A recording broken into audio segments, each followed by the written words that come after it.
दोस्तों, ये 2011 से लेकर के 2024 तक के हिंदी पेडागोजी के जितने भी प्रश्न सीटेट के सेकंड पेपर में पूछे गए हैं, उन सभी प्रश्नों को हमने इस वीडियो में शामिल किया है। ये सभी प्रश्न एक साथ एक ही वीडियो में देखने को मिलेंगे। दोस्तों, हमने इसमें पैराग्राफ के प्रश्नों को शामिल नहीं किया है, क्योंकि उनको शामिल करने का मतलब था कि आपका समय बर्बाद करना। और जो लोग हमसे पहले से जुड़े हुए हैं, ये बात अच्छे से जानते हैं कि हम फालतू की चीज़ों में समय बर्बाद नहीं करते हैं। तो चलिए, पहला प्रश्न है, माधुरी पढ़ते समय कभी कभी वाक्यों शब्दों की पुनरावृत्ति करती है। इसका यह भाषाई व्यवहार दर्शाता है कि ऑप्शन है, वह समझ के साथ पढ़ने की कोशिश कर रही है, वह अटक अटक कर ही पढ़ सकती है, उसे पढ़ना बिल्कुल नहीं आता है, वह पढ़ने में ज़्यादा समय लेती है। दोस्तों, एक चीज़ समझ लीजिए, किसी भी चीज़ के लिए अगर बच्चे से कोई कार्य नहीं हो पा रहा है, तो आप उसके लिए उस बच्चे को कभी भी दोषी नहीं बताएंगे, यानी उसका कारण उस बच्चे पर नहीं डालेंगे। वो हमेशा सीटेट में गलत माना जाएगा, यानी नकारात्मक। इसका सही जवाब है ऑप्शन पहला, वह समझ के साथ पढ़ने की कोशिश कर रही है। अगला प्रश्न है, उसने पढ़ा, उसने खाया और उसने चीखा जैसे भाषा प्रयोग दर्शाते हैं। पहला है, नियम का उल्लंघन है, संदर्भ की समझ न होना, नियम कंठस्थ न होना, नियमों का अति सामान्यीकरण है। दोस्तों, कंठस्थ शब्द आपको जिस भी ऑप्शन में दिखाई दे, आप उस ऑप्शन को हमेशा नकारात्मक मान लीजिए। दोस्तों, जैसे जैसे प्रश्न आगे बढ़ेंगे, वैसे वैसे हम ऑप्शन को कैसे कट करते हैं, पेडागोजी को कैसे हल करते हैं, आप आसानी से सीखते जाएंगे। इसका सही जवाब है ऑप्शन डी, नियमों का अति सामान्यीकरण कर रही है। अगला प्रश्न है, व्याकरण शिक्षण के संदर्भ में कौन सा कथन सही है। पहला कथन है, व्याकरण शिक्षण के लिए समय सारणी में अलग से काव्यांशों की व्यवस्था होनी चाहिए। दूसरा है, भाषा प्रयोग की अपेक्षा भाषा नियमों को ही महत्व देना चाहिए। तीसरा है, बच्चे परिवेश में उपलब्ध भाषिक प्रयोग के आधार पर स्वयं भाषा के नियम बनाने की क्षमता रखते हैं। व्याकरण शिक्षण अत्यंत आवश्यक है। दोस्तों, बच्चों के परिवेश से अगर पढ़ाई को जोड़ता हुआ कोई ऑप्शन दिखाई दे, तो आप उस ऑप्शन को सबसे सकारात्मक मान लीजिए। अगला प्रश्न है, भाषा की पाठ्य पुस्तक में ऐसे पाठ रखे जाएं जो। पहला है, केवल। दोस्तों, जब भी आपको ऑप्शन में केवल शब्द दिखाई दे, तो आप उस ऑप्शन को नकारात्मक ही मान लीजिए। दूसरा है, अत्यंत छोटे हों, सरल भाषा से युक्त हों, बच्चों के परिवेश से जुड़े हों। दोस्तों, इससे पहले हमने आपको बताया था कि बच्चों के परिवेश से जुड़ा हुआ ऑप्शन यानी सबसे सकारात्मक। अगला प्रश्न है, कक्षा में मौजूद बहुभाषिता। पहला ऑप्शन है, बच्चों को लक्ष्य भाषा सीखने के लिए हतोत्साहित करती है। दोस्तों, हतोत्साहित शब्द सीटेट में नकारात्मक में आता है। शिक्षक के लिए एक जटिल और कठोर। दोस्तों, कठोर शब्द भी नकारात्मक में आता है, यानी दो ऑप्शन तो ऐसे ही कट गए। भाषा शिक्षण में बाधक है, जो भी चीज़ बाधक होगी वो हमेशा नकारात्मक में आएगी, यानी तीन ऑप्शन नकारात्मक हैं, एकमात्र ऑप्शन बचा जो सकारात्मक है। भाषा शिक्षण में एक संसाधन के रूप में प्रयुक्त हो सकती है। अगला प्रश्न है, द्वितीय भाषा के रूप में हिंदी सीखने का मुख्य उद्देश्य है। पहला है, मानक हिंदी लिखने में निपुणता प्राप्त करना, हिंदी और अपनी मातृभाषा के अंतर को कंठस्थ करना। दोस्तों, कंठस्थ शब्द भी नकारात्मक में आता है। जो जो शब्द हम आपको बताते जा रहे हैं, आप उन्हें कहीं एक जगह लिख लेना। उसका प्रयोग हम आपको आगे बताएंगे कि कितना आसान होता है मात्र इन छोटे छोटे शब्दों से पेपर को हल करना। हिंदी के व्याकरण पर अधिकार प्राप्त करना, दैनिक जीवन में हिंदी में समझने तथा बोलने की क्षमता का विकास करना। दोस्तों, दैनिक जीवन से बच्चों के जुड़ा हुआ ऑप्शन यानी सबसे सकारात्मक। अगला प्रश्न है, निम्नलिखित में से कौन सा उच्च प्राथमिक स्तर पर भाषा शिक्षण का उद्देश्य नहीं है। दोस्तों नकारात्मक प्रश्न है, पहला है सही रूप में समझना, दूसरा है व्याकरण के नियमों को रटना। दोस्तों रटना शब्द हमने आपको बताया था, याद करना, कंठस्थीकरण करना और रटना, ये तीनों शब्द हमेशा नकारात्मक में आएंगे, यानी यहाँ भी प्रश्न नकारात्मक है और ये ऑप्शन भी नकारात्मक है। कितनी आसानी से आपको मात्र एक शब्द से इसका सही जवाब मिल गया। बाकी के ऑप्शन चेक कर लीजिए। निजी अनुभवों के आधार पर भाषा का सृजनशील प्रयोग, दूसरे के अनुभवों से जुड़ पाना और संदर्भ में चीज़ों को समझना। अगला प्रश्न है, सपना अपनी कक्षा के बच्चों को मौखिक अभिव्यक्ति के अवसर देने के लिए अनेक क्रियाकलाप करती है। आप निम्नलिखित में से सबसे ज़्यादा प्रभावी किसे मानते हैं? दोस्तों सकारात्मक प्रश्न है, पहला है विभिन्न परिस्थितियों में संवाद अदायगी करना, दूसरा है शब्दों को जोर जोर से बोलना, कहानी को बोल बोल कर पढ़ना, समाचार पत्र का वाचन करना।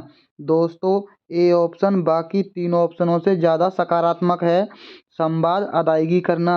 अगला प्रश्न है, सुहेल 1 साल पहले असम से, दोस्तों यहाँ थोड़ी टाइपिंग मिस्टेक है, पंजाब आया है। वह हिंदी भाषा का प्रयोग करते समय त्रुटियां करता है। एक शिक्षक के रूप में आप किस कथन को सही मानेंगे? पहला है उसे रोज़ 1 घंटा हिंदी भाषा के शब्द बोलने का अभ्यास कराना चाहिए। दूसरा है सुहेल को भाषा प्रयोग के अधिकाधिक अवसर व प्रोत्साहन देना चाहिए।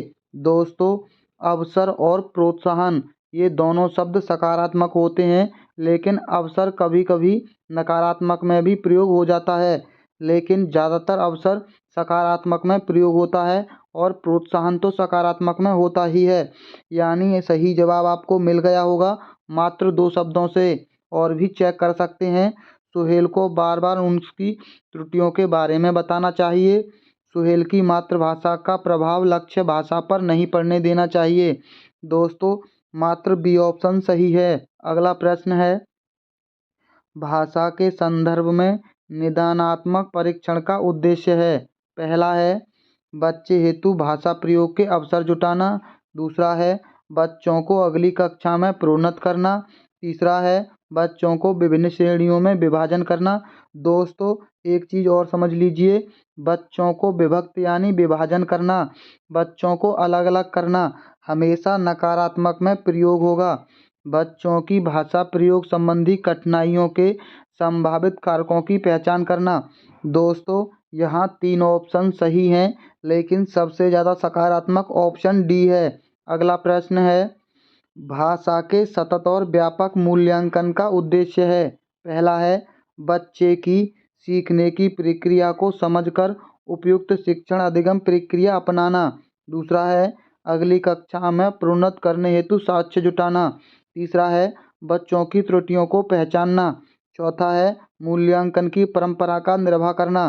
दोस्तों इसमें ए ऑप्शन सही है, बच्चों की सीखने की प्रक्रिया को समझकर उपयुक्त शिक्षण अधिगम प्रक्रिया अपनाना ये मूल्यांकन का उद्देश्य होता है। अगला प्रश्न है, उपचारात्मक शिक्षण की सफलता मुख्यतः निर्भर करती है।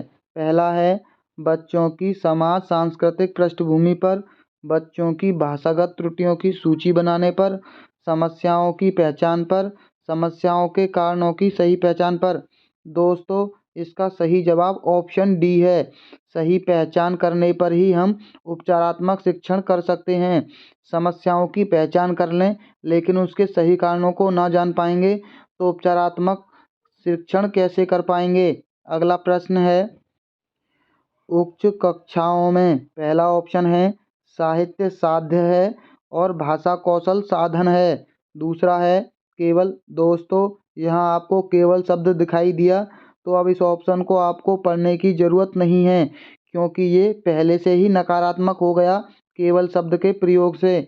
भाषा कौशल साध्य है और साधन है साहित्य। भाषा की पाठ्य पुस्तक अत्यंत महत्वपूर्ण है।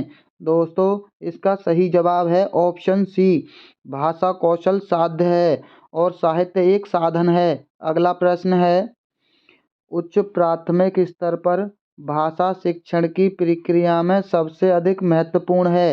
पहला है पाठ्य पुस्तक में दिए गए साहित्य अंशों की विकृत व्याख्या। दोस्तों, व्याख्या का मतलब नकारात्मक। पठन कौशल पर अधिक बल देना।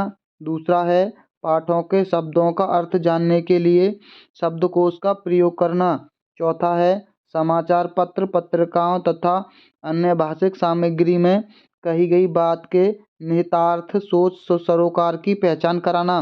दोस्तों, इसका सही जवाब ऑप्शन डी है। अगला प्रश्न है, भाषा क्या है? पहला है जानने का अर्थ उसका व्याकरण जानना है। दूसरा है सीखने सिखाने में पाठ्य पुस्तकों का विशेष महत्व होता है। जीवन की विभिन्न स्थितियों को साधती है। व्याकरण पर ही आधारित होती है। दोस्तों, ज़्यादातर व्याकरण शब्द नकारात्मक में प्रयोग होता है, लेकिन कहीं कहीं ये सकारात्मक में भी हो सकता है। जब व्याकरण की बात करेगा प्रश्न, इसका सही जवाब ऑप्शन सी है, जीवन की विभिन्न परिस्थितियों को साधती है। अगला प्रश्न है, भाषा की कक्षा में समाचार पत्र पत्रिकाओं का उपयोग यह सुनिश्चित करता है कि पहला ऑप्शन है शिक्षण सामग्री का उपयोग हो रहा है। दूसरा है बच्चों की भाषा पर समाचार पत्र पत्रिकाओं का प्रभाव पड़े। दूसरा है तीसरा है बच्चों को मुख्य शीर्षक याद हैं। दोस्तों, याद शब्द हमेशा नकारात्मक में आता है। बच्चे प्रामाणिक लेख समाचार आदि पर अपनी प्रतिक्रिया देने की क्षमता रखते हैं। दोस्तों, इसका भी सही जवाब ऑप्शन डी है। अगला प्रश्न है, सुलेखा जब तब बच्चों के साथ बातचीत करती रहती है वह। पहला है बच्चों को बाचाल बनाना चाहती है। सदैव बच्चों की परीक्षा ले रही है। दोस्तों, यहाँ एक शब्द दिखाई दिया परीक्षा। अब तक आपने जितने शब्द देखे हैं उसमें इस शब्द को भी ऐड कर लीजिए। परीक्षा हमेशा नकारात्मक में आता है। समय नष्ट कर रही है। चौथा है बच्चों को भाषा अर्जित करने के लिए परिवेश दे रही है। दोस्तों, परिवेश शब्द ज़्यादातर सकारात्मक में प्रयोग होता है। इसका सही जवाब ऑप्शन डी है। अगला प्रश्न है, सुमन बचपन से ही गुजराती बोल समझ लेती है, वह कभी विद्यालय नहीं जाती है। यह उदाहरण है। पहला है भाषा अर्जन का, सुमन की प्रतिभा का, भाषा सीखने का, भाषा में पिछड़ेपन का। दोस्तों, उसका सही जवाब है ऑप्शन ए, ये भाषा अर्जन का उदाहरण है। अगला प्रश्न है, भाषा में सतत और व्यापक मूल्यांकन का उद्देश्य है। दोस्तों, ये प्रश्न 2011 में भी पूछा गया था और 2012 में भी। यहाँ आपको ऑप्शन में 2 केवल शब्द दिखाई दिया, यानी ये दोनों शब्द नकारात्मक हो गए। और उत्तीर्ण और अनुत्तीर्ण श्रेणी में रखना मतलब बच्चों का विभाजन, यानी ये भी नकारात्मक। केवल एक ऑप्शन सकारात्मक है। देखा कितनी आसानी से आपको प्रश्नों के जवाब मिलते जा रहे हैं। जैसे जैसे आप आगे बढ़ेंगे वैसे वैसे और आसानी से आपको इन प्रश्नों के जवाब मिलते जाएंगे बिना पढ़े ही। दोस्तों, इसके लिए आप हमारी वीडियो को लाइक और हमारे चैनल को सब्सक्राइब कर लीजिए। और एक बात, केवल इस वीडियो को उसी दोस्त को शेयर करना जिसे आप दिल से चाहते हैं कि मेरे केवल इसी दोस्त का सीटेट पास हो। बाकी के फालतू लोगों में शेयर करके कंपटीशन बढ़ाने की कोई ज़रूरत नहीं है। सस्वर पाठन का मुख्य उद्देश्य है। पहला है मौन पठन करना, बच्चों के पढ़ने संबंधी झिझक को समाप्त करना, बोल बोल कर पढ़ाना, द्रुत गति से पठन कराना। दोस्तों, इसका सही जवाब ऑप्शन बी है। सस्वर पाठन का मुख्य उद्देश्य होता है बच्चों के पढ़ने संबंधी झिझक को समाप्त करना। अगला प्रश्न है, भाषा शिक्षण में कौन सा बिंदु सबसे कम महत्वपूर्ण है? दोस्तों, यानी इनमें सबसे कम महत्वपूर्ण है भाषाई अभ्यास, भाषिक परिवेश, पाठ्य सामग्री, परीक्षाएं। दोस्तों, हमने आपको बताया था कि परीक्षाएं शब्द नकारात्मक में प्रयोग होता है और सबसे कम का मतलब भी नकारात्मक हो गया, यानी इसका सही जवाब ऑप्शन डी होगा। अगला प्रश्न है, सतत मूल्यांकन का एक निहितार्थ है। पहला है बच्चे के भाषा प्रयोग का निरंतर अवलोकन करना, बच्चे के परीक्षा। दोस्तों, परीक्षा शब्द यानी नकारात्मक, परीक्षा शब्द यानी नकारात्मक, परीक्षा शब्द यानी नकारात्मक। अब देख लीजिए हमारी ट्रिकें कितनी आसानी से काम कर रही हैं। अगला प्रश्न है, भाषा के आधारभूत कौशल हैं। पहला है, क्रमबद्ध रूप से चलते हैं। दूसरा है, हमेशा अर्जित किए जाते हैं। सर्वथा पृथक हैं, अंतः संबंधित होते हैं। दोस्तों, इसका सही जवाब है ऑप्शन बी, हमेशा अर्जित किए जाते हैं भाषा कौशल के आधारभूत कौशल। अगला प्रश्न है, शिक्षक की स्वयं की भाषा प्रयोग की कुशलता है। पहला है, बच्चों के भाषा प्रयोग के लिए आदर्श रूप प्रस्तुत करती है। दूसरा है, बच्चे के भाषा प्रयोग पर कोई प्रभाव नहीं डालती है। दोस्तों, जो भी चीज़ बच्चों की पढ़ाई पर कोई प्रभाव नहीं डालेगी वो हमेशा गलत होगी। बच्चों को अलंकृत भाषा प्रयोग के लिए प्रेरित करती है। भाषा का अनुकरण करने के लिए बाध्य करती है। दोस्तों, हमने पहले भी बताया था, बाध्य करना मतलब नकारात्मक। इसका सही जवाब ऑप्शन ए है, बच्चों के भाषा प्रयोग के लिए आदर्श रूप प्रस्तुत करती है। अगला प्रश्न है, भाषा अर्जन और भाषा अधिगम में महत्वपूर्ण अंतर है। पहला है, भाषा का कठिनाई स्तर, भाषा की पाठ्य पुस्तक, भाषा सीखने सिखाने की पद्धति, भाषिक परिवेश की उपलब्धता। दोस्तों, परिवेश मतलब सकारात्मक। अगला प्रश्न है, भाषा की पाठ्य पुस्तक में ये सभी पाठ होने चाहिए। संस्कृति, साहित्य, विज्ञान। इसका सही जवाब ऑप्शन डी है दोस्तों, इन तीनों से संबंधित पाठ होने चाहिए। अगला प्रश्न है, आकलन क्या है। पहला है, मूलतः शिक्षक केंद्रित ही होता है। दोस्तों, जो भी चीज़ शिक्षक केंद्रित होगी सीटेट में हमेशा नकारात्मक में आएगी और केवल शब्द भी नकारात्मक में आता है। भाषा सीखने सिखाने की प्रक्रिया का अभिन्न अंग है। पाठ समाप्ति पर ही किया जाता है। दोस्तों, ऑप्शन सी सही है, ये एक प्रक्रिया का अभिन्न अंग है। अगला प्रश्न है, मौखिक भाषा के आकलन का सर्वोत्तम तरीका है। पहला है, किताब पढ़ना, अंताक्षरी, प्रश्नों के तथ्यशुदा उत्तर देना, अनुभव बांटना तथा बातचीत।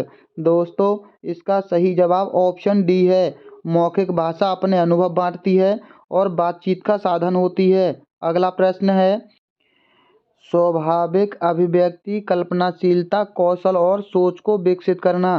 पहला है, भाषा शिक्षण को किसी प्रकार की दिशा नहीं देता।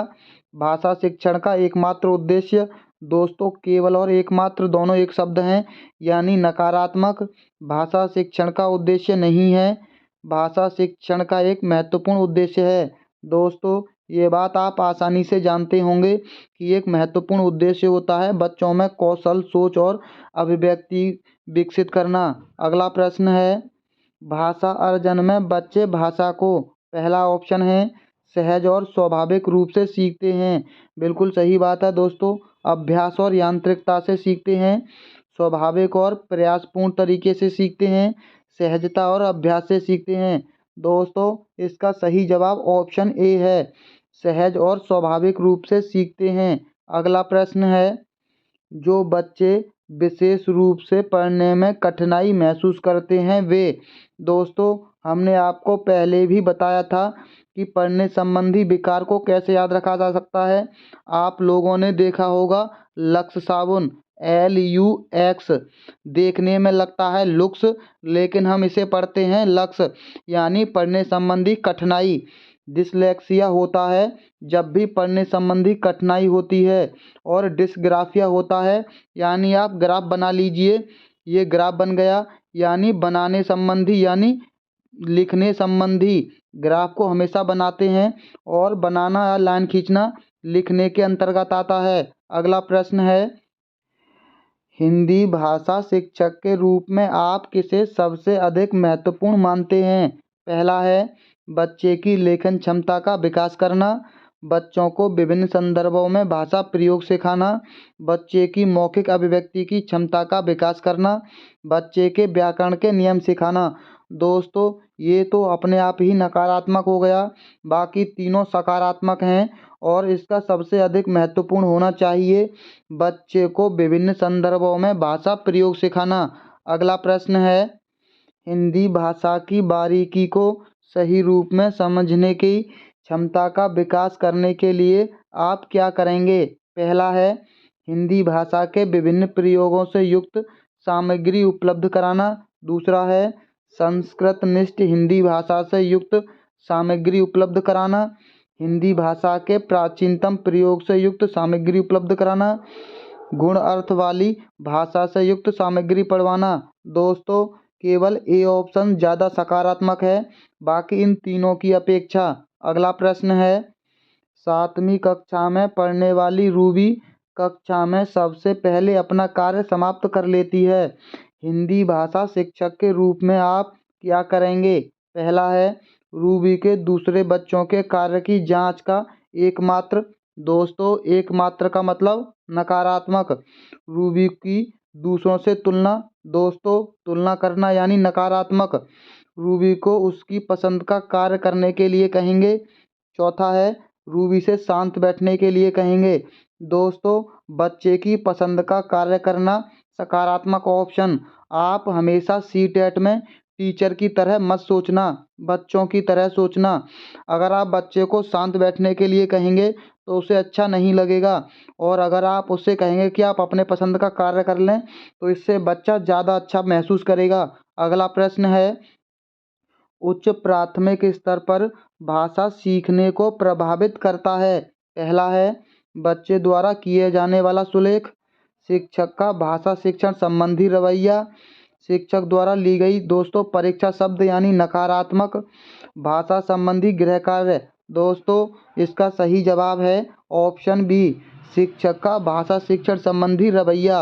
अगला प्रश्न है, उच्च प्राथमिक स्तर पर हिंदी भाषा शिक्षक के लिए क्या अपेक्षित नहीं है? दोस्तों, हिंदी भाषा में क्या अपेक्षित नहीं है, ये आपको दिखाई दे रहा होगा कि ये नकारात्मक प्रश्न है, यानी आपको ऑप्शन में केवल नकारात्मक शब्द देखना है और दूसरे ऑप्शन में आपको दोहराने शब्द दिखाई दे रहा है, यानी दोहराना, कंठस्थीकरण करना और याद करना। ये शब्द हमेशा नकारात्मक में प्रयोग होते हैं, हम आपको पहले भी बता चुके हैं। इसका सही जवाब आपको कितनी आसानी से मिल गया। दोस्तों, हमारी ट्रिक अगर आपको पसंद आ रही हैं तो हमारी वीडियो को लाइक, और जो लोग हमारे चैनल पर पहली बार आए हैं चैनल को सब्सक्राइब ज़रूर कर लेना। दोस्तों, क्योंकि सीटेट पास कराने की गारंटी इस बार हमारी है। आप लोग बहुत बड़े बड़े चैनलों पर भटक लिए होंगे, पर जो ट्रिक हम बताएंगे इससे आप सीटेट आसानी से पास कर लेंगे। चलिए चलते हैं अगले प्रश्न पर। उच्च प्राथमिक स्तर पर हिंदी भाषा शिक्षण में सर्वोपरि महत्वपूर्ण सामग्री है। पहला है अभ्यास पत्रक, पाठ्य पुस्तक, अभ्यास पुस्तिका, बाल साहित्य। दोस्तों, बाल साहित्य दोनों पेपरों में फर्स्ट और सेकंड, ये शब्द दोनों पेपरों में ही सकारात्मक में प्रयोग होता है। अगला प्रश्न है, उच्च प्राथमिक स्तर पर बहुभाषिक कक्षा में बच्चों की भाषा और भाषाएं। पहला है एक साधन है। दोस्तों, कठिन शब्द यानी नकारात्मक। एक संसाधन है, एक पहेली है, एक जटिल चुनौती है। दोस्तों, ये एक संसाधन होती हैं। जटिल शब्द भी नकारात्मक में आता है, क्योंकि जटिल और कठिन दोनों एक दूसरे के पर्यायवाची हैं। अगला प्रश्न है, उच्च प्राथमिक स्तर पर हिंदी भाषा की समावेशी कक्षा का स्वरूप निर्धारित करने में सर्वाधिक महत्वपूर्ण है। पहला है अभ्यास कार्य, शिक्षण प्रक्रिया, आकलन, पाठ्य पुस्तक। दोस्तों, शिक्षण प्रक्रिया सबसे ज़्यादा महत्वपूर्ण होती है। अगला है उच्च प्राथमिक स्तर पर बच्चों की मौखिक अभिव्यक्ति का सतत आकलन करने के लिए सर्वाधिक उचित तरीका है। पहला है प्रश्न पूछना, प्रतिक्रिया व्यक्त करना, परिचर्चा। दोस्तों, इसका सही जवाब ऑप्शन डी है। अगला प्रश्न है, भाषा सीखने में सामाजिक अंतःक्रिया का महत्वपूर्ण स्थान है, इस कथन का संबंध है। दोस्तों, हमने आपको हमारी पिछली वीडियो में बताया था, लेकिन हम आपको फिर अब भी बता देते हैं। जब भी आपको कहीं सामाजिक शब्द दिखाई दे और ऑप्शनों में अगर नाम हो तो आप वाइगॉत्स्की को इसका आंखें बंद करके सही जवाब लगा दीजिए, और अगर वाइगॉत्स्की प्रश्न में कहीं दे रखा हो तो ऑप्शन में आपको सामाजिक और सांस्कृतिक इन दोनों शब्दों में से कोई एक शब्द दिखाई दे तो आप उसका सही जवाब उसी ऑप्शन को लगाना, क्योंकि सामाजिक शब्द जब केवल वाइगोत्स्की के साथ जुड़ता हुआ नजर आता है सीटेट में। अगला प्रश्न है, उच्च प्राथमिक स्तर पर समझकर पढ़ने के संदर्भ में सर्वाधिक महत्वपूर्ण है। पहला है तीव्र गति से पढ़ना, बोल बोलकर शुद्ध उच्चारण के साथ पढ़ना, लिखित सामग्री के शब्दों की पहचान करना, किसी लिखित सामग्री का निहितार्थ समझना। दोस्तों, अर्थ समझना सबसे इम्पोर्टेंट होता है। अगला प्रश्न है, व्याकरण की समझ को संदर्भ परक प्रश्नों के माध्यम से आंकना। पहला है पूर्णतः उचित है, आंशिक रूप से उचित है, पूर्णतः असंभव है, बिल्कुल अनुचित है। दोस्तों, इसका सही जवाब ऑप्शन ए है, पूर्णतः उचित है। अगला प्रश्न है, उच्च प्राथमिक स्तर पर बच्चों की हिंदी भाषा की क्षमता के आकलन में कार्यपरक पक्ष पर बल देने का आशय है। पहला है भाषा प्रयोग पर बल देना, भाषा के कार्यों को बढ़ावा देना, भाषा प्रयोग का पक्ष बताना, भाषा के कार्यों की सूची बनाना। दोस्तों, भाषा प्रयोग पर बल देना इसका प्रमुख आशय है। अगला प्रश्न है, सरसरी तौर पर किसी पाठ को देखकर उसकी विषय वस्तु का पता कर लेना। पहला है पढ़ने की कुशलता का अंतिम पड़ाव है, पढ़ने की निम्न स्थिति को दर्शाता है, पढ़ने की एक महत्वपूर्ण कुशलता है, पढ़कर समझने का पहला प्रयास है। दोस्तों, ऑप्शन सी सही है, क्योंकि ये एक महत्वपूर्ण कुशलता है। अगला प्रश्न है, बच्चों के बोलना सीखने के संदर्भ में कौन सा कथन सही है। पहला है अपनी भाषा से इतर भाषाओं को सुनने के लिए मना करना चाहिए, सभी बच्चों की बोलना एवं सुनना सीखने की गति समान होती है, बच्चों को प्रारंभ से ही शुद्ध उच्चारण के प्रति सचेत रहना चाहिए, बच्चों को सुनने और बोलने के अधिक से अधिक अवसर देने चाहिए। दोस्तों, अवसर शब्द यानी सकारात्मक। देखा एक शब्द कैसे प्रश्न को हल कर देता है। अगला प्रश्न है, भोजपुरी भाषा मोना शा को शा और रा को रा बोलती है, इसका सर्वाधिक संभावित कारण है। पहला है उच्चारणगत त्रुटि, मातृभाषा से प्रेम, हिंदी भाषा की कठिनता। दोस्तों, कठिनता मतलब नकारात्मक, मातृभाषा का व्याघात। दोस्तों, इसका सही जवाब ऑप्शन डी है, ये मातृभाषा के व्याघात के कारण ऐसा करती है। अगला प्रश्न है, कक्षा 3 की शिक्षिका अपने विद्यार्थियों को पाठ्य पुस्तक से इतर भिन्न भिन्न प्रकार के बाल साहित्य पढ़ने के लिए प्रोत्साहित करती है, क्योंकि वह चाहती है कि बच्चे पहला है तरह तरह की विधाओं से परिचित हो सकें, विभिन्न बाल साहित्यकारों के नाम जान सकें, अपनी पठन क्षमता बढ़ा सकें, बाल साहित्य के प्रकाशकों के बारे में जान सकें। दोस्तों, ऑप्शन सी सही है, अपनी पठन क्षमता को बढ़ा सकें। बाल साहित्य जरूरी है, लेकिन यहाँ केवल उसके प्रकाशकों के बारे में जानने की बात कर रहा है, और यहाँ केवल साहित्यकारों के, यानी ये भी केवल के ऑप्शन में है और ये भी, यानी हमने आपको बताया था कि जो भी ऑप्शन केवल का अर्थ निकाले या केवल शब्द दिखाई दे तो वो नकारात्मक हो गया। अगला प्रश्न है, उच्च प्राथमिक स्तर पर व्याकरणिक पक्षों शब्दों की बारीकियों के आकलन के संदर्भ में सबसे अधिक महत्वपूर्ण है। पहला है शब्दकोशीय शब्द संपदा का ज्ञान। दोस्तों, यहाँ आपको परिभाषा शब्द दिखाई दिया, परिभाषा शब्द दोनों ही स्तरों में नकारात्मक होता है, प्राथमिक स्तर और सेकंड पेपर दोनों में। संदर्भ में व्याकरण समझना, पाठ्य पुस्तकीय व्याकरण के नियम जानना।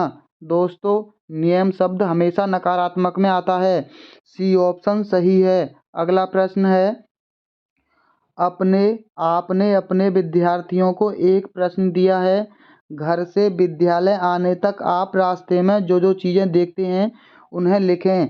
आपकी कक्षा में एक विद्यार्थी दृष्टि बाधित है, आप क्या करेंगे। पहला है स्वयं प्रश्न का उत्तर लिख कर देंगे, ये बिल्कुल गलत कथन है।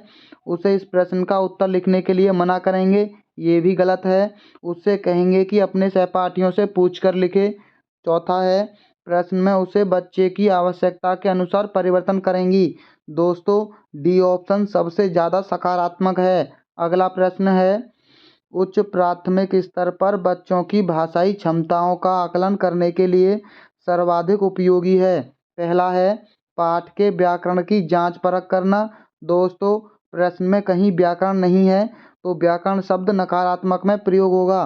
पाठांत प्रश्नों के उत्तर लिखवाना, पाठ की विषय वस्तु को लिखवाना, पाठ में आई कहानी को आगे बढ़वाना।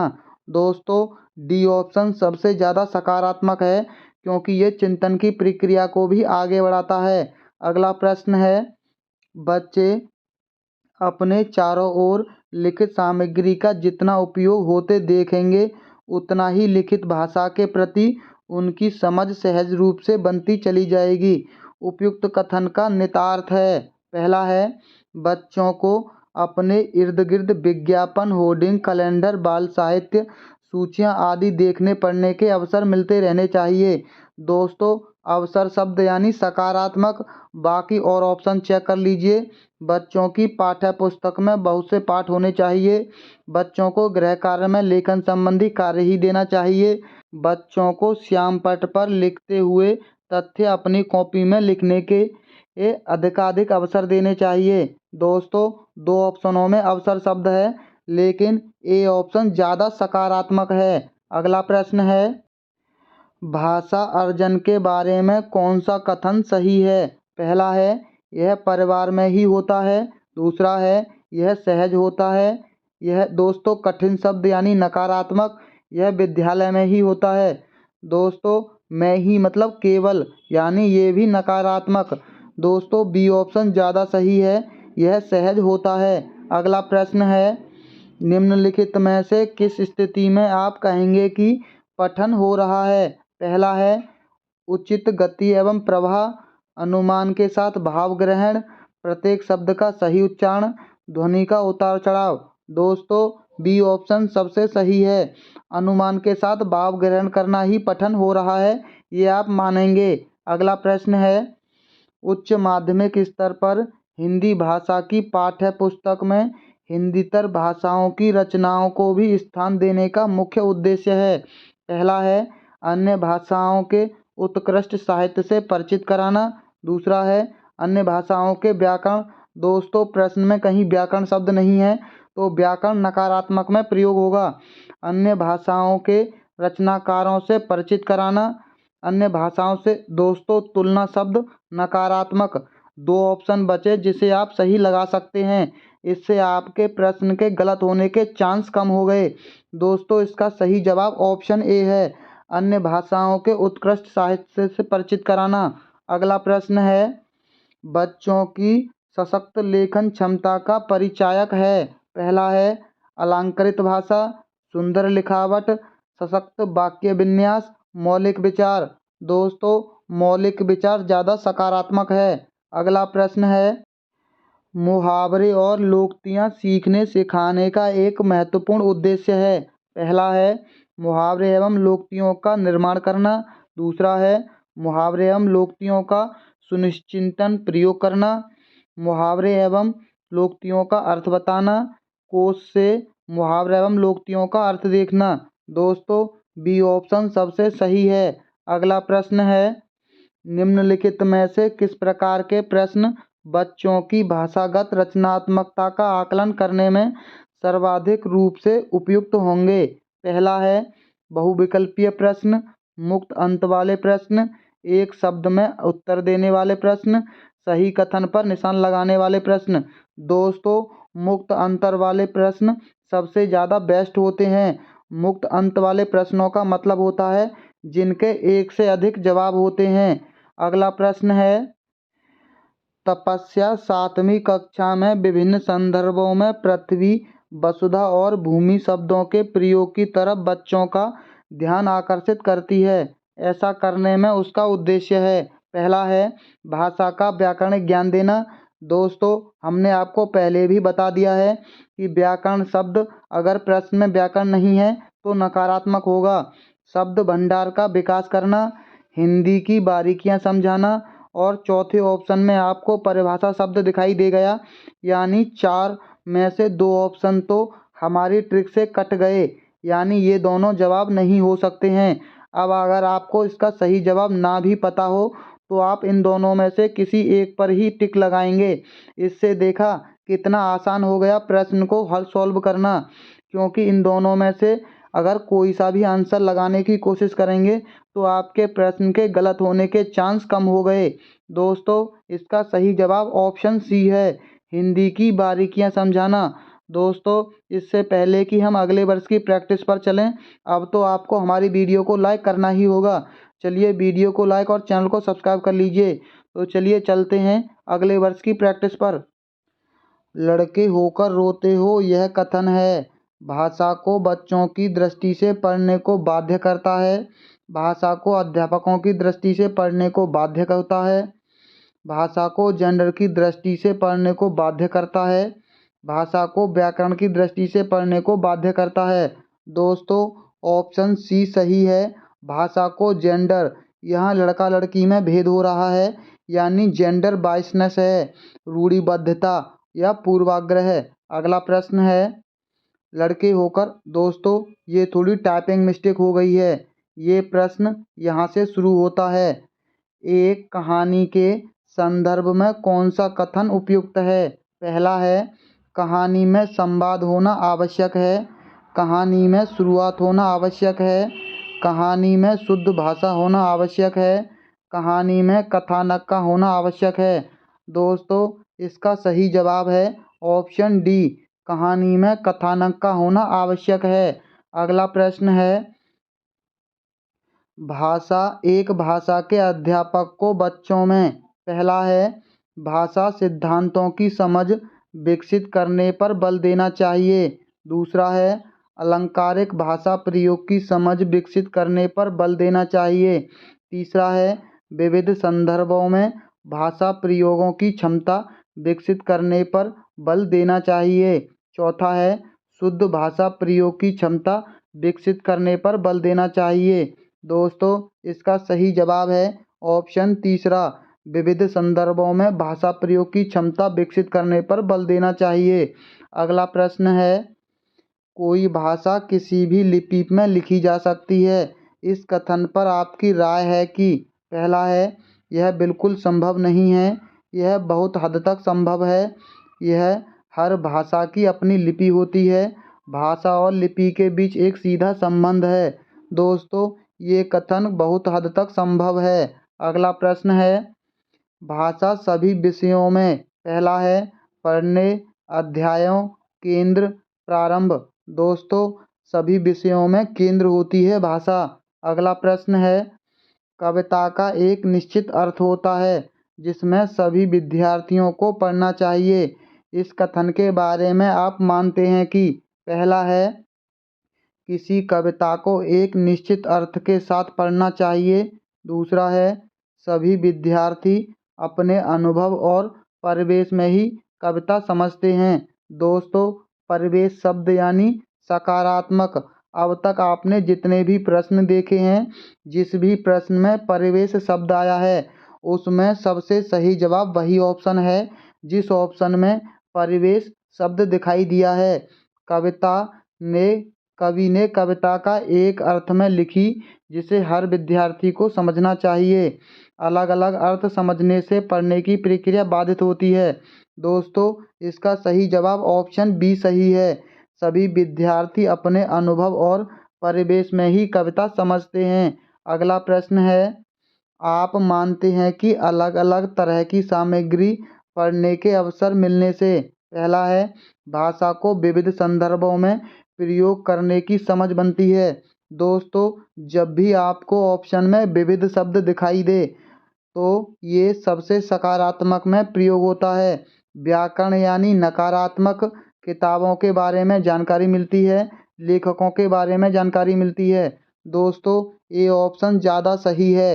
अगला प्रश्न है, हिंदी में विज्ञान संबंधी पाठों को पढ़ने या पढ़ाने का उद्देश्य है। पहला है, विज्ञान की भाषा को समझना, विज्ञान विषय को गहराई से जानना, विज्ञान के प्रति जिज्ञासा बढ़ाना, विज्ञान के संदर्भ में हिंदी का प्रयोग को समझना।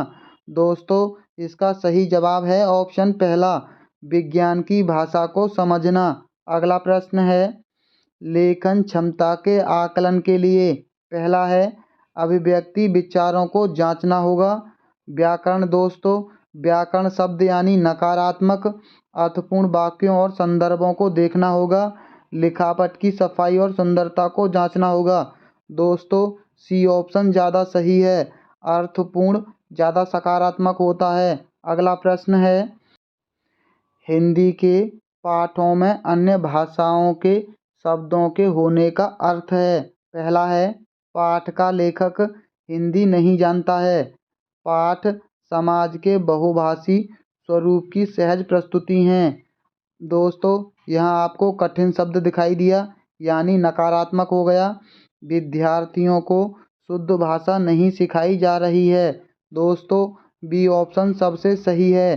पाठ समाज के बहुभाषी स्वरूप की सहज प्रस्तुति है। अगला प्रश्न है, आपकी दृष्टि में अभ्यास। पहला है, पाठ को समझने में मदद करते हैं। बिल्कुल सही। पाठ को तार्किक बनाते हैं। बच्चों को भाषा के बारे में बताते हैं। बच्चों को उत्तर देना सिखाते हैं। दोस्तों, चारों ऑप्शन सही हैं, लेकिन सबसे सकारात्मक पहला ऑप्शन है। पाठ को समझने में मदद करते हैं। अगला प्रश्न है, उच्च प्राथमिक स्तर की पाठ्य सामग्री में अनुवाद सामग्री रखने का उद्देश्य है। पहला है, बहुत सी सामग्री से परिचय कराना। दूसरा है, प्रचुर हिंदी साहित्य का ना होना। अन्य भाषाओं के साहित्य को हिंदी में पढ़ने के अवसर देना। दोस्तों, अवसर शब्द यानी सकारात्मक, पूरे देश को पढ़ने के अवसर देना। दोस्तों, यहाँ दो शब्दों में अवसर शब्द है यानी, लेकिन सी ऑप्शन ज़्यादा सकारात्मक है क्योंकि भाषा का हम इसमें सबसे ज़्यादा महत्व होता है और भाषाओं के साहित्य की बात कर रहा है तीसरा ऑप्शन। अगला प्रश्न है, यदि सभी कक्षा में दृष्टिबाधित बच्चे हैं तो आप। पहला है, उन्हें विशेष सहानुभूति से पढ़ाएंगे। दोस्तों, बच्चों के साथ सहानुभूति रखना यानी नकारात्मक। उन्हें पढ़ने के उपयुक्त साधन देंगे। उन्हें सभी बच्चों से अलग, दोस्तों अलग करना यानी नकारात्मक। उनसे कम गतिविधियां कराएंगे। दोस्तों, इसका सही जवाब है ऑप्शन दूसरा, उन्हें उपयुक्त साधन देंगे। अगला प्रश्न है, भाषा अर्जित करने के संदर्भ में सर्वाधिक महत्वपूर्ण है। पहला है, संचार माध्यमों का अधिक प्रयोग। दोस्तों, परीक्षा शब्द यानी नकारात्मक। भाषिक पठन सामग्री, समृद्ध भाषा परिवेश। दोस्तों, परिवेश शब्द यानी सकारात्मक। अगला प्रश्न है, बहुभाषिक कक्षा में बच्चों की भाषाओं को स्थान देने के लिए आवश्यक है। पहला है, शिक्षक बच्चों के मातृभाषा प्रयोग को स्वीकार करे। दोस्तों, मातृभाषा को स्वीकार करे क्लास में, ये सबसे सकारात्मक चीज़ होती है बाकी ऑप्शनों को छोड़कर। अगला प्रश्न है, 8वीं कक्षा में पढ़ने वाली रूबीना लिखने में बेहद कठिनाई का अनुभव करती है। संभव है कि वह किससे ग्रसित है। दोस्तों, हमने आपको पहले भी बता दिया है कि ग्राफ यानी लिखना संबंधी और डिस्ग्राफिया लिखने संबंधी विकार से संबंधित है। अगला प्रश्न है, हिंदी भाषा के विविध रूपों से परिचित कराने में सर्वाधिक सहायक है। पहला है, हिंदी भाषा की पुस्तक एवं विज्ञापन। हिंदी भाषा की पत्रिका व पाठ्य पुस्तक। हिंदी भाषा के समाचार पत्र एवं विज्ञापन। हिंदी भाषा का साहित्य एवं अन्य मुद्रित सामग्री। दोस्तों, मुद्रित सामग्री में ये ऊपर की सभी चीज़ें आ गईं और साहित्य एक्स्ट्रा है यानी ऑप्शन डी सबसे ज़्यादा सकारात्मक होगा क्योंकि इसमें ऊपर के तीनों ऑप्शन शामिल हैं मुद्रित सामग्री में। अगला प्रश्न है, भाषा सीखने और भाषा अर्जित करने में मुख्य अंतर का आधार नहीं है।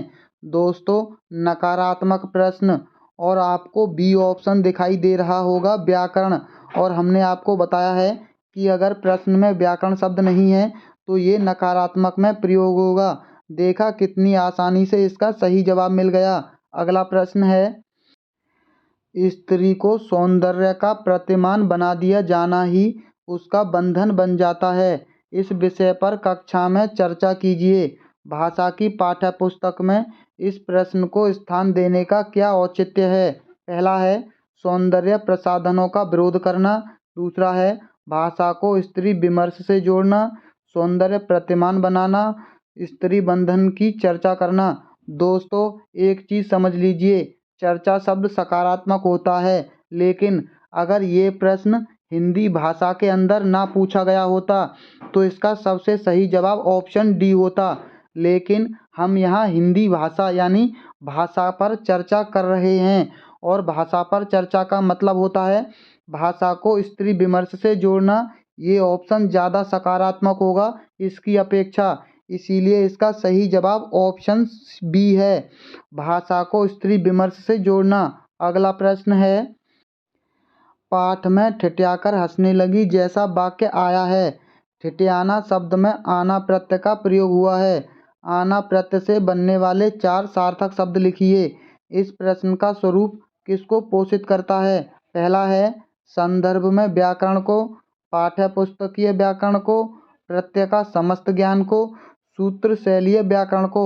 दोस्तों, एक चीज समझ लीजिए, व्याकरण शब्द यहाँ 3 ऑप्शनों में दे रखा है, लेकिन यहाँ हमारी ट्रिक फेल हो जाती है।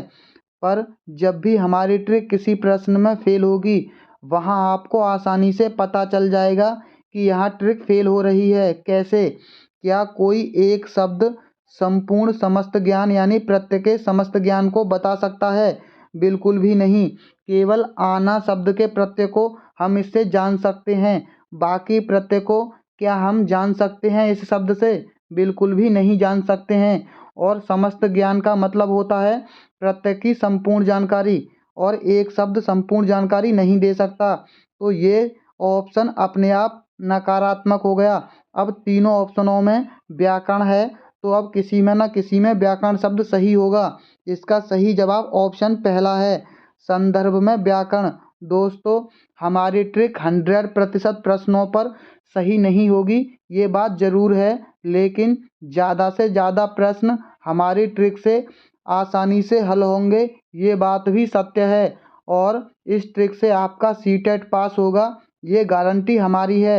हो सकता है 1-2 प्रश्न इस ट्रिक से गलत हो जाएं, लेकिन ज़्यादा से ज़्यादा प्रश्न आपके सही होंगे, ये हमारी गारंटी रही। चलिए चलते हैं अगले प्रश्न पर। उच्च प्रारंभिक स्तर पर परिचित कराने की प्रक्रिया पर बल दिया जाता है। पहला है अलंकार व छंद से, साहित्य विधाओं से, पठन प्रक्रिया से, लेखन प्रक्रिया से। दोस्तों, साहित्य की विधाओं से परिचित कराने पर अधिक बल दिया जाता है। अगला प्रश्न है, उच्च प्राथमिक स्तर पर व्याकरण सिखाने की किस विधि को आप सर्वाधिक महत्वपूर्ण एवं उपयोगी पाते हैं? पहला है पाठ्य पुस्तकीय विधि, अनुवाद विधि, आगमन विधि, निगमन विधि। दोस्तों, आगमन विधि होती है व्याकरण में, क्योंकि व्याकरण में पहले उदाहरण देना अनिवार्य है, और आगमन विधि भी पहले उदाहरण पर बेस्ड होती है। अगला प्रश्न है, उच्च प्राथमिक स्तर पर भाषा शिक्षण का उद्देश्य नहीं है। दोस्तों, ये नकारात्मक प्रश्न है, और जब भी कोई प्रश्न नकारात्मक हो, हम आपको एक सलाह देते हैं कि ऑप्शनों को पढ़ने की बजाय आप ऐसे ही ऑप्शनों पर नज़र मार लीजिए।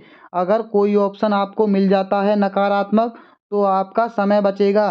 देखा, यहाँ आपको आसानी से दिख गया होगा परिभाषा और व्याकरण, यानी परिभाषा शब्द नकारात्मक में आता है, ये आप अच्छे से जानते हैं, और हमें केवल नकारात्मक ऑप्शन चाहिए, और बिना पढ़े ही अगर हमको नकारात्मक ऑप्शन मिल जाता है तो इससे हमारा एग्जाम में समय बचेगा। इसका सही जवाब ऑप्शन डी है, हमें पढ़ने की ज़रूरत भी नहीं है, क्योंकि परिभाषा शब्द नकारात्मक में प्रयोग होता है। अगला प्रश्न है, भाषा की नियमबद्ध प्रकृति को पहचानना और उसका विश्लेषण करना उच्च प्राथमिक स्तर पर भाषा शिक्षण का। दोस्तों, पहला ही ऑप्शन एकमात्र यानी नकारात्मक हो गया। मुख्य उद्देश्य है, उद्देश्य है, उद्देश्य नहीं है। दोस्तों, इसका सही जवाब ऑप्शन तीसरा है, ये एक उद्देश्य है। अगला प्रश्न है, उच्च प्राथमिक स्तर पर बच्चों के भाषा विकास के लिए जरूरी है कि समृद्धि का भाषा व विषयगत शिक्षण युक्ति में उपयोग किया जाए। दोस्तों, इसका सही जवाब है ऑप्शन दूसरा, परिवेश और भाषिक। अगला प्रश्न है, उच्च प्राथमिक स्तर की हिंदी भाषा की पाठ्य पुस्तकों में हिंदीतर भाषा को भी जगह मिलनी चाहिए। इस कथन का औचित्य नहीं है। दोस्तों, नकारात्मक प्रश्न। पहला है हिंदीतर भाषा की रचना शैलियों से परिचित कराना। दूसरा है हिंदीतर भाषाओं के माध्यम से संवेदनाओं को विस्तार देना। चौथा है हिंदीतर भाषाओं के आक्रोश को शांत कराना। हिंदीतर भाषा के साहित्य से परिचित कराना। दोस्तों, आक्रोश को शांत क्यों कराना? जब हम हिंदी भाषा सिखा रहे हैं तो शांत क्यों कराना? उसमें ज़्यादा रुचि हो, उन्हें आक्रोश को शांत नहीं कराना है, यानी सी कथन गलत है। अगला प्रश्न है विद्यार्थियों की पढ़ने में रुचि जगाने एवं भाषा ज्ञान में वृद्धि के लिए पाठ्य पुस्तक के अतिरिक्त पहला है समाचार पत्र पोस्टर का निर्माण करवाया जाना चाहिए। दूसरा है पठन सामग्री विकसित की जा सकती है। शैक्षणिक भ्रमण का अधिकाधिक योजन किया जाना चाहिए। पाठ्यचर्या सहगामी क्रियाओं का अधिकाधिक उपयोग किया जाना चाहिए। दोस्तों, शैक्षणिक भ्रमण तो सबसे अच्छी युक्ति है, लेकिन अधिकाधिक उपयोग किया जाना चाहिए। ये बात आप जानते हैं कि सबसे अधिक उपयोग शैक्षणिक भ्रमण का नहीं किया जाता, केवल वर्ष में एक बार ही किया जाता है। इसका सही जवाब है ऑप्शन दूसरा, पठन सामग्री विकसित की जा सकती है। अगला प्रश्न है उच्च प्राथमिक स्तर पर बच्चों के भाषाई आकलन की दृष्टि से सबसे महत्वपूर्ण प्रश्न है। दोस्तों, ऐसा प्रश्न हर बार हर साल एक पूछा जाता है जिसमें आकलन की बात होती है। और जब भी भाषाई आकलन की बात हो जिसमें बच्चे अधिक से अधिक बोलें, वो ऑप्शन सबसे सकारात्मक और सबसे सही होगा भाषाई आकलन के लिए। लेखिका को नीलकंठ की कौन कौन सी चेष्टाएं बहुत भाती हैं?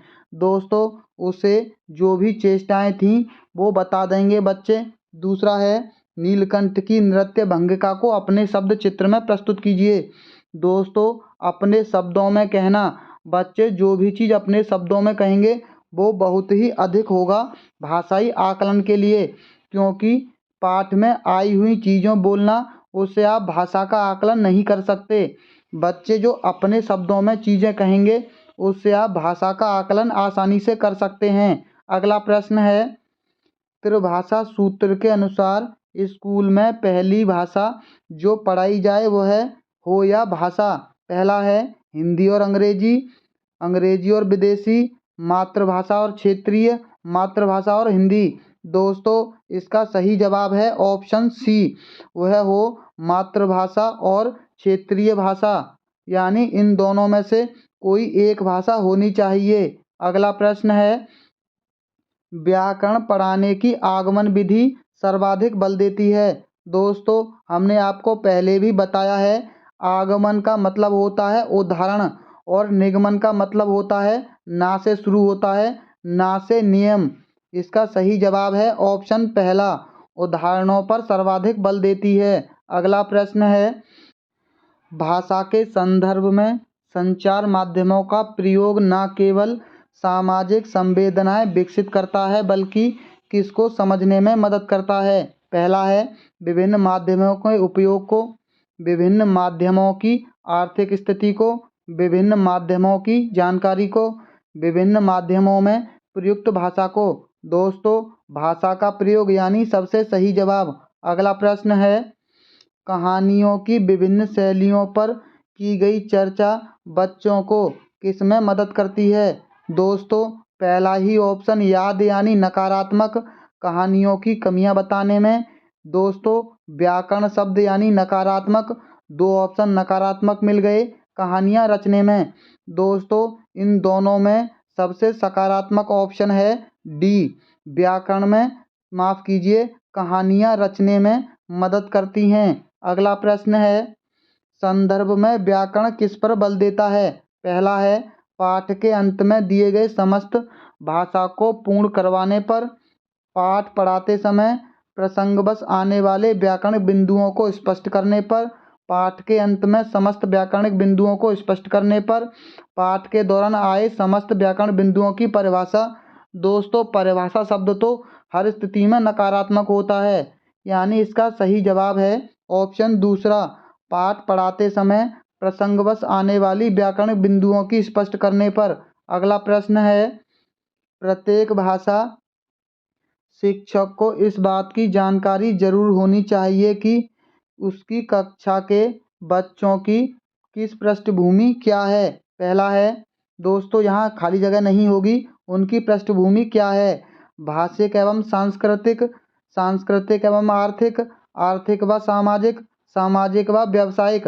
दोस्तों ये बात पता होनी चाहिए प्रत्येक शिक्षक को कि उनकी भाषिक और सांस्कृतिक पृष्ठभूमि क्या है। अगला प्रश्न है, 7वीं कक्षा में पढ़ाने वाले ऋषभ ने बच्चों को जल संरक्षण पर आधारित सरकार द्वारा जारी पोस्टर दिखाया और चर्चा की। ऋषभ द्वारा प्रयुक्त सामग्री है। पहला है, कृत्रिम, प्रामाणिक, अनुपयोगी, मनोरंजक।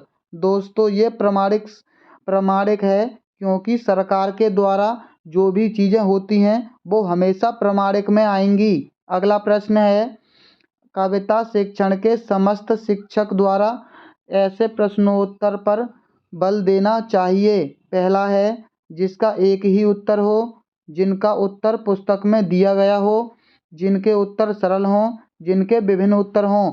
दोस्तों ये प्रश्न पहले भी पूछा गया था, वहाँ ऑप्शन था मुक्त उत्तर वाले प्रश्न, और हमने आपको बताया था कि जिनके एक से अधिक उत्तर होते हैं वो मुक्त उत्तर वाले प्रश्न होते हैं। अगला प्रश्न है, गद्य शिक्षण में अपेक्षित नहीं है। दोस्तों नकारात्मक प्रश्न है, तार्किक शक्ति का विकास करना, अनुकरण क्षमता का विकास करना, भाषा की बारीकियां समझाना, कल्पनाशीलता का विकास करना।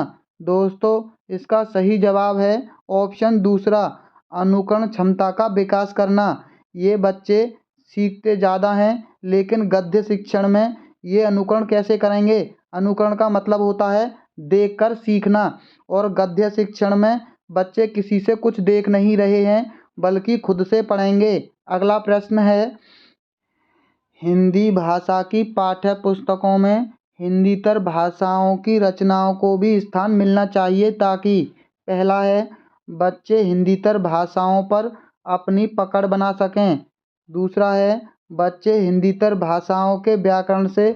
दोस्तों व्याकरण शब्द यानी नकारात्मक, बच्चों को हिंदीतर रचनाओं की जानकारी मिल जाए, बच्चे हिंदीतर रचनाओं की भाषिक विशेषताओं से परिचित हो सकें।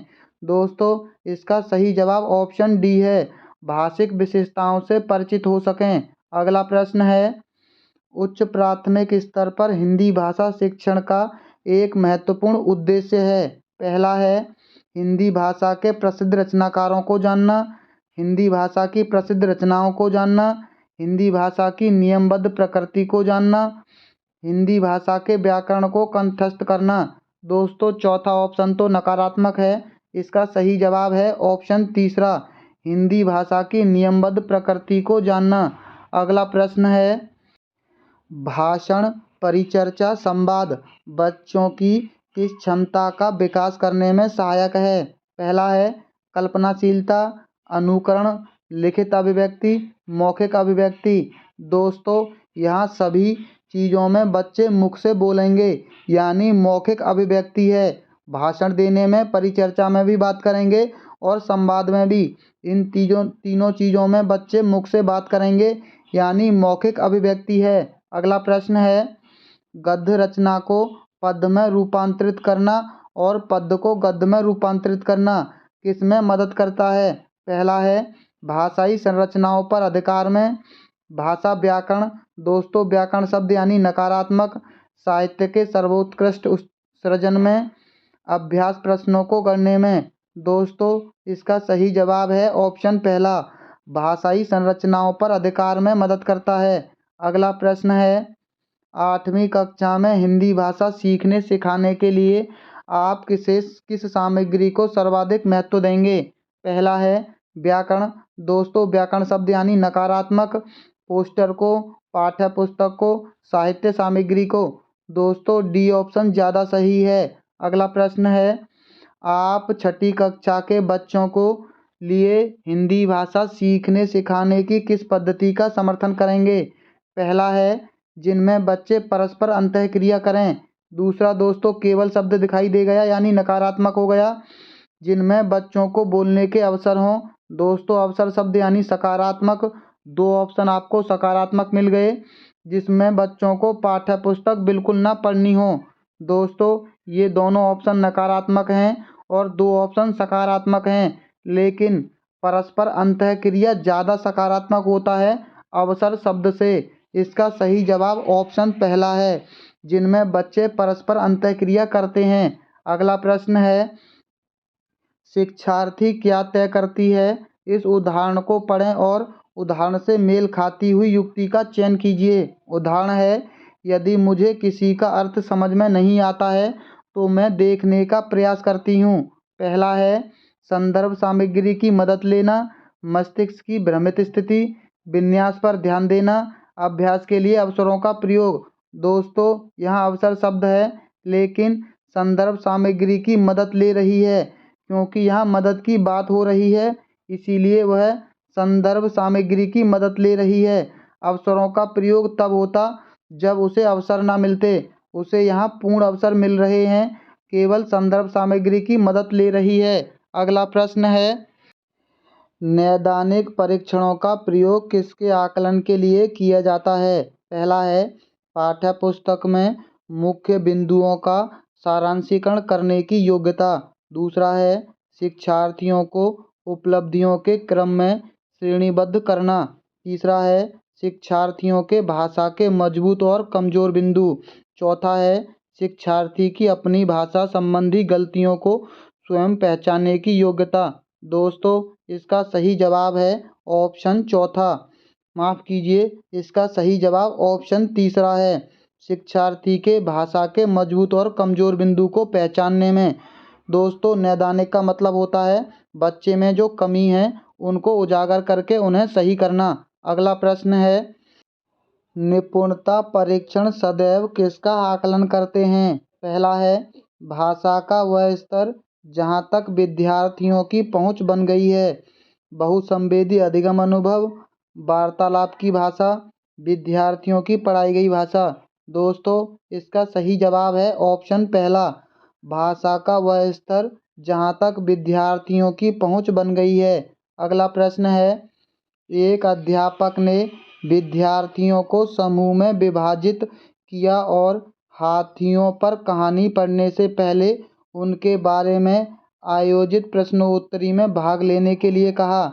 यहाँ पर अध्यापक का क्या मंतव्य है? पहला है, टॉपिक के प्रति रुचि पैदा करना, पाठ्य पुस्तक की समीक्षा करना, उसकी स्मृति का परीक्षण करना, सहपाठी पृष्ठपोषण करना। दोस्तों, इसका सही जवाब है ऑप्शन पहला, टॉपिक के प्रति रुचि पैदा करना उसका मंतव्य है। अगला प्रश्न है, भाषा की कक्षा में एक विद्यार्थी अवरोध पैदा कर रहा है, उस विद्यार्थी के साथ किस तरह का व्यवहार किया जाना चाहिए? पहला है, बच्चों को समाधान खोजने के लिए कहना चाहिए। दूसरा है, समाधान खोजने के लिए अभिभावकों पर निर्भर रहना चाहिए। विद्यालय प्रशासन को इस विद्यार्थी के बारे में बताना चाहिए। उद्यमी नहीं दोस्तों, उद्यमी विद्यार्थियों पर ध्यान देना चाहिए। यानी उद्यमी का मतलब जो पढ़ने वाले बच्चे हैं, केवल विद्यार्थियों पर ध्यान देना चाहिए। दोस्तों, इसका सही जवाब है ऑप्शन पहला, बच्चों को समाधान खोजने के लिए कहना चाहिए। अगर इस ऑप्शन की जगह कहीं ये ऑप्शन होता कि शिक्षक को उससे चर्चा करनी चाहिए, तो ये ऑप्शन ज़्यादा सही होता, लेकिन इन चारों ऑप्शनों में पहला ऑप्शन ज़्यादा सही है, बाकी इन तीनों के ऑप्शन की अपेक्षा। अगला प्रश्न है, विद्यार्थी किसी विचार बिंदु पर मानस मंथन करते हैं, संयोजन करते हैं, प्रारूपण करते हैं, संपादन करते हैं और अंततः अपने कार्य की पुनरावृत्ति भी करते हैं। इस प्रक्रिया द्वारा कौन सा कौशल प्रतिबिंबित होता है? पहला है, पठन कौशल, लेखन कौशल, श्रवण कौशल, वाचन कौशल। दोस्तों, इसका सही जवाब है ऑप्शन बी, यहाँ लेखन कौशल हो रहा है। अगला प्रश्न है, अभिकथन और कारण वाला प्रश्न है। दोस्तों, अभिकथन है, पठन और लेखन कौशल प्राथमिक स्तर पर समालोचनात्मक चिंतन में मदद करते हैं दोस्तों इसका अभिकथन बिल्कुल सही है। इसका तर्क देख लेते हैं। समालोचनात्मक चिंतन पठन और लेखक का उपकौशल है। दोस्तों ये कथन गलत है। ये इसका उपकौशल नहीं बल्कि मुख्य कौशल है। इसका सही जवाब होगा ऑप्शन सी। ए सही है परंतु आर गलत है। अगला प्रश्न है, भाषाई कौशल सीखने का सर्वाधिक उपयुक्त तरीका है। पहला है चुनौतीपूर्ण और यांत्रिक भाषा ड्रिलों की मदद से। दूसरा है समावेशित युक्तियों के माध्यम से। केवल शब्द दोस्तों नकारात्मक, एक समय पर एक ही कौशल पर ध्यान केंद्रित करके। एक ही मतलब नकारात्मक, केवल और एक ही एक जैसी चीजें हैं। इसका सही जवाब है ऑप्शन दूसरा, समावेशित युक्तियों के माध्यम से। अगला प्रश्न है, विद्यार्थियों ने वर्णनात्मक कौशल का उपयोग करना सीखा है या नहीं। इस बात का आकलन करने के लिए अध्यापक को विद्यार्थियों को क्या करने के लिए कहना चाहिए। पहला है, एक ऐसी घटना साझा करो जब उन्हें बहुत अचंभा हुआ हो। दूसरा है, वर्णन करने वाले शब्दों के प्रयोग में हुई गलतियों को सही करो। कहानी पढ़ो और बोध आधारित प्रश्नों के उत्तर दो। पाठ्य पुस्तक में आए क्रिया और विशेषण शब्दों पर गोल घेरा लगाओ। दोस्तों बच्चों के जीवन से जुड़ी घटना ज़्यादा सकारात्मक है। अगला प्रश्न है, कक्षा 7 की अध्यापिका निर्धारित पाठ्य पुस्तकों के अलावा अन्य पुस्तकों के पठन को सुलभ कर रही है। वह किस तरह के पठन को समुन्नत कर रही है। पहला है गहन पठन को, विस्तृत पठन को, निर्देशित पठन को, साझा पठन को। दोस्तों इसका सही जवाब है ऑप्शन दूसरा, विस्तृत पठन को कर रही है। अगला प्रश्न है, प्रधान अध्यापिका ने भाषा अध्यापिका को एक नए सत्र के लिए पाठ्य पुस्तकों तथा अन्य संसाधनों का चयन करने के लिए कहा। इनका चयन करते समय निम्नलिखित में से एक प्रासंगिक नहीं है। पहला है दोस्तों नकारात्मक प्रश्न है। पहला है पुस्तकों और संसाधनों की अनुकूलता, विद्यार्थियों का स्तर, सामग्री की अवधारणात्मक जटिलता और गहनता। दोस्तों हमने आपको बताया था जटिल और कठोर दोनों शब्द नकारात्मक, यानी इसका सही जवाब आपको कितनी आसानी से मिल गया। अगला प्रश्न है, अध्यापक ने शिक्षार्थियों द्वारा भाषा सामग्री के प्रयोग का निरीक्षण करने के लिए मानदंड निर्धारित किए। सामग्री के प्रयोग का निरीक्षण करने के लिए कौन सा मानदंड सर्वाधिक रूप से महत्वपूर्ण और सहायक है। पहला है सामग्री की उपलब्धता, तैयारी और अभ्यास। दूसरा है अवलोकन, पृष्ठपोषण सत्र और लिखित रिपोर्ट, चेकलिस्ट, पूर्वानुमान और अधिगम प्रतिफल, उपयोग, दोहराव और अभिव्यक्ति। दोस्तों डी तो वैसे भी गलत हो गया। इसका सही जवाब है ऑप्शन दूसरा, अवलोकन, पृष्ठपोषण सत्र और लिखित रिपोर्ट।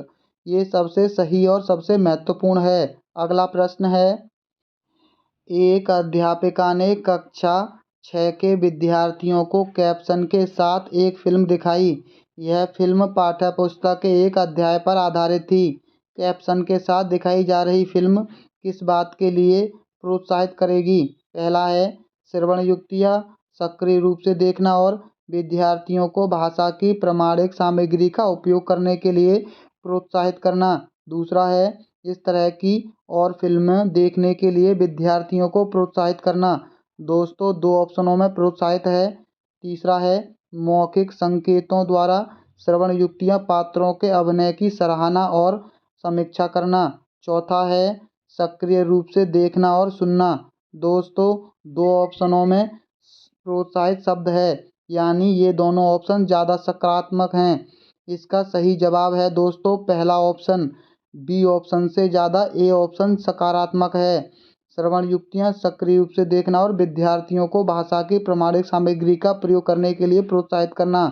अगला प्रश्न है दोस्तों ये कथन वाला प्रश्न है, अपने प्रारंभिक बाल्यावस्था में एक बच्चा संज्ञा की अपेक्षा क्रियाओं का अधिक प्रयोग करता है और व्याकरणिक नियमों की अनदेखी करता है। दोस्तों ये बिल्कुल सही है। उसकी शब्द संपदा बहुत सीमित होती है। दोस्तों ये कारण भी सही है और इसका तर्क भी सही है। यानी इसका सही जवाब है ऑप्शन चौथा। ए और आर दोनों सही हैं, परंतु ए आर की सही व्याख्या है। अगला प्रश्न है, एक बालिका अपनी भाषा कक्षा का अनुभव माँ के साथ साझा करती है और कहती है कि कभी कभी हम अपनी आँखें बंद करते हैं और हमें अध्यापिका अपने बस्ते में से कोई भी वस्तु निकालने के लिए कहती है। फिर हमें उस वस्तु के बारे में बताना होता है। यह सीखने का बहुत अच्छा तरीका है। बच्चे की यह टिप्पणी अधिगम के बारे में बच्चों की प्राथमिकता की ओर संकेत करती है। उसकी प्राथमिकता की पहचान कीजिए। पहला है, जब मैं कुछ करती हूँ तो भाषा प्रयोग अच्छी तरह से याद कर लेती हूँ। दोस्तों, यहाँ सभी ऑप्शनों में याद है, तो हम यहाँ याद से इस ऑप्शन को कट नहीं कर सकते हैं। दूसरा है, जब मैं देखकर नकल करती हूँ तो भाषा प्रयोग अधिक अच्छी तरह से याद कर लेती हूँ। मैं जब देखती हूँ तो भाषा प्रयोग अच्छी तरह से याद कर लेती हूँ। मैं जब सुनती हूँ तो भाषा प्रयोग अच्छी तरह से याद कर लेती हूँ। दोस्तों, यहाँ क्रिया हो रही है, यानी इसका सही जवाब होगा ऑप्शन पहला, जब मैं कुछ करती हूँ। क्रिया का मतलब कुछ करना होता है, तो भाषा प्रयोग अच्छी तरह से याद कर लेती हूँ। इसका सही जवाब ऑप्शन पहला है। बाकी किसी भी चीज़ में कोई क्रिया नहीं हो रही है। अगला प्रश्न है, अध्यापकों, शिक्षार्थियों और सामग्री पर टेस्ट एवं आकलन का प्रभाव क्या कहलाता है? पहला है विधि प्रभाव, कक्षाई प्रभाव, भाषा परीक्षण का प्रभाव, पुनर्वलन। दोस्तों, इसका सही जवाब है ऑप्शन तीसरा, कक्षाई प्रभाव कहलाता है। अगला प्रश्न है, विद्यालयों को योगात्मक द्विभाषावाद का अनुसरण करना चाहिए क्योंकि यह, पहला है, बच्चे की सांस्कृतिक और भाषा को महत्व देता है। दूसरा है, अंग्रेजी शिक्षण को द्वितीय भाषा के रूप में महत्व देता है। बच्चे की भाषा को समुन्नत करता है, परंतु उसकी संस्कृति को नहीं। प्रथम भाषा के विकास में अवरोध पैदा करता है। दोस्तों, इसका सही जवाब है ऑप्शन पहला, बच्चे की सांस्कृतिक और भाषा को महत्व देता है। माफ़ कीजिए, संस्कृति है, सांस्कृतिक नहीं, संस्कृति और भाषा को महत्व देता है। अगला प्रश्न है, भाषागत कार्य जैसे स्वर शैली, तान, बालघात और लय को क्या कहा जाएगा? पहला है काव्य, ध्वन्यात्मक, छंदशास्त्र, प्रशासनिक, अध्यादेश। दोस्तों, इसका सही जवाब है ऑप्शन बी, ये ध्वन्यात्मकता कहलाती है। अगला प्रश्न है, भारत में भाषाओं के बारे में कौन सा कथन सही नहीं है? पहला है, भारत के संविधान के अनुसार अंग्रेजी सह राजकीय भाषा है। दूसरा है, भारत के संविधान की 8वीं अनुसूची के अनुसार 22 भाषाएं हैं। संस्कृत आधुनिक भाषा भारतीय भाषा है। हिंदी भारतीय उपमहाद्वीप के लोक भाषा है। दोस्तों, सी ऑप्शन गलत है। आप ये जानते हैं कि संस्कृत आधुनिक नहीं बल्कि प्राचीन भाषा है। अगला प्रश्न है, भाषा की कक्षा में विद्यार्थी अध्यापक के निर्देशन में समूह बनाकर दिए गए टॉपिक पर एक विज्ञापन प्रस्तुत करते हैं। इस तरह से भाषा सीखने का क्या कहलाता है? पहला है संयोगात्मक अधिगम, भाषाई लेख, प्रतियोगिता और प्रतिद्वंद्विता, निर्देश और परामर्श। दोस्तों, इसका सही जवाब ऑप्शन पहला है, संयोगात्मक अधिगम कहलाता है। अगला प्रश्न है, एक अध्यापक ने बच्चों को रेस्टोरेंट से जुड़ी शब्द संपदा से परिचित कराने वाला काम दिया। इस पाठ का क्या उद्देश्य होना चाहिए? पहला है, शिक्षार्थियों को कोश विषय सामग्री से परिचित करवाना। दूसरा दोस्तों, व्याकरण शब्द यानी नकारात्मक अवकाश के दौरान कहीं जाने से संबंधित पाठ्य सामग्री से परिचित करवाना। समालोचनात्मक चिंतन विकसित कराना। दोस्तों, इसका सही जवाब है ऑप्शन पहला, शिक्षार्थियों को कोश विषय सामग्री से परिचित करवाना। अगला प्रश्न है, अधिगम का कौन सा मत इस बात में विश्वास करता है कि मौखिक या अमौखिक भाषा आदत निर्माण की प्रक्रिया के माध्यम से आती है? पहला है उपयोगितावादी, संज्ञानात्मकतावादी, व्यवहारवादी, अंतःक्रियात्मकवादी। दोस्तों, इसका सही जवाब है ऑप्शन तीसरा, दोस्तों ये ऑप्शन चेंज हो गए हैं, लेकिन इसका सही जवाब आप दूसरा मान लीजिए या तीसरा संज्ञानात्मकवादी होता है। अगला प्रश्न है, किसी भी कहानी का समय और स्थान क्या कहलाता है? पहला है थीम, सेटिंग, कथानक, क्लाइमैक्स। दोस्तों इसका सही जवाब है ऑप्शन दूसरा, सेटिंग कहलाता है। अगला प्रश्न है, भाषा की कक्षा में एक अध्यापक ने विद्यार्थियों के एक समूह को ग्राहक, प्रॉपर्टी डीलर, मकान मालिक और किराएदार का अभिनय करने के लिए कहा और शेष विद्यार्थियों से कहा कि इस अभिनय को देखें और वार्तालाप का आनंद लें। इस गतिविधि को क्या कहा जाएगा? दोस्तों ऐसी गतिविधियों को कहा जाता है रोल प्ले। अगला प्रश्न है, कक्षा 5 को भाषा अध्यापक अपनी कक्षा में भाषा शिक्षण के लिए प्रतिदिन अनेक प्रकार की सामग्री जैसे समाचार पत्र, भोजन तालिका और रेल यात्रा के टिकट आदि लाती है। दोस्तों यहाँ अध्यापक नहीं अध्यापिका होगा। वह अधिगम के लिए क्या कर रही है? पहला है, वह अधिगम को और अधिक वास्तविक और उपयोगी बनाने के लिए प्रामाणिक सामग्री का उपयोग कर रही है। दूसरा है, वह अपने विद्यार्थियों को बहुविधि भाषाएं सीखने में मदद कर रही है। वह चाहती है कि उसके विद्यार्थी जीवन की वास्तविक स्थितियों से अंग्रेजी सीखें। दोस्तों ये ऑप्शन अगर सबसे सकारात्मक होता, यहाँ अंग्रेजी शब्द ना होता। वह विद्यार्थियों में जागरूकता लाना चाहती है। दोस्तों इसका सबसे सही जवाब है ऑप्शन पहला, वह अधिगम को और अधिक वास्तविक और उपयोगी बनाने के लिए प्रामाणिक सामग्री का उपयोग कर रही है। वास्तविक शब्द सकारात्मक होता है सबसे ज़्यादा, लेकिन यहाँ अंग्रेजी शब्द के साथ ना आया होता तो ये शब्द ज़्यादा सकारात्मक होता। अब पहला ऑप्शन सही है।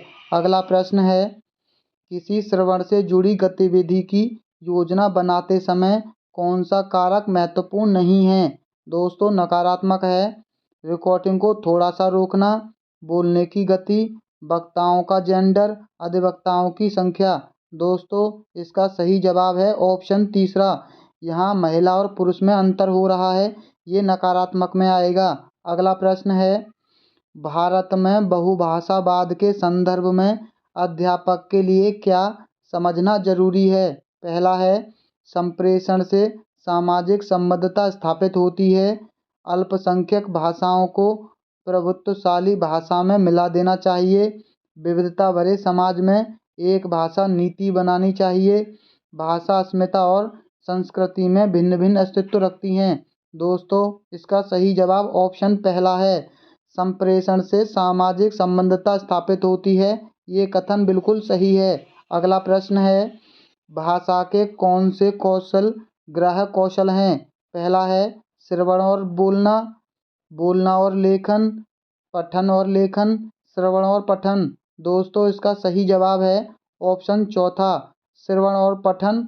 अगला प्रश्न है, श्रवण में क्या शामिल है? पहला है ध्वनि सुनना, ध्वनि जैसी है तदनुसार डिकोड करना, विषय वस्तु के बारे में अनुमान लगाना, विषय के पूर्व ज्ञान का इस्तेमाल करना, ध्वनियों की पहचान करना और उनसे अर्थ निकालना।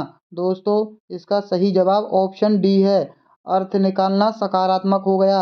अगला प्रश्न है, कॉलम ए का कॉलम बी से मिलान करना है। पहला है संप्रेषण भाषा शिक्षण। दोस्तों संप्रेषण का होता है सामाजिक रूप से स्वीकृत और संदर्भ के अनुरूप भाषा। दूसरा है प्रत्यक्ष विधि, प्रत्यक्ष विधि का होता है व्याकरण को आगमन तरीके से पढ़ाना और व्याकरण का अनुवाद होता है।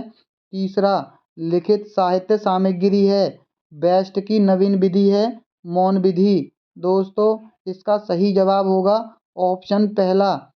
दोस्तों देखा आपने कि हमने आपका बिल्कुल भी फालतू की चीज़ों में समय बर्बाद नहीं किया। दोस्तों बहुत से बड़े बड़े चैनल 15 से 20 प्रश्न लाकर आपका एक एक घंटा बर्बाद करते हैं। हमने 2011 से 2024 तक के सभी प्रश्न कितनी आसानी से और कम समय में उनसे पहले प्रैक्टिस कर ली। दोस्तों इसके लिए क्या आप हमारी वीडियो को लाइक और हमारे चैनल को सब्सक्राइब नहीं करोगे?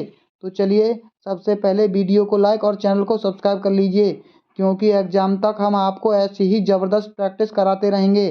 तो चलिए मिलते हैं बहुत जल्द अगली वीडियो में। वीडियो देखने के लिए बहुत बहुत धन्यवाद।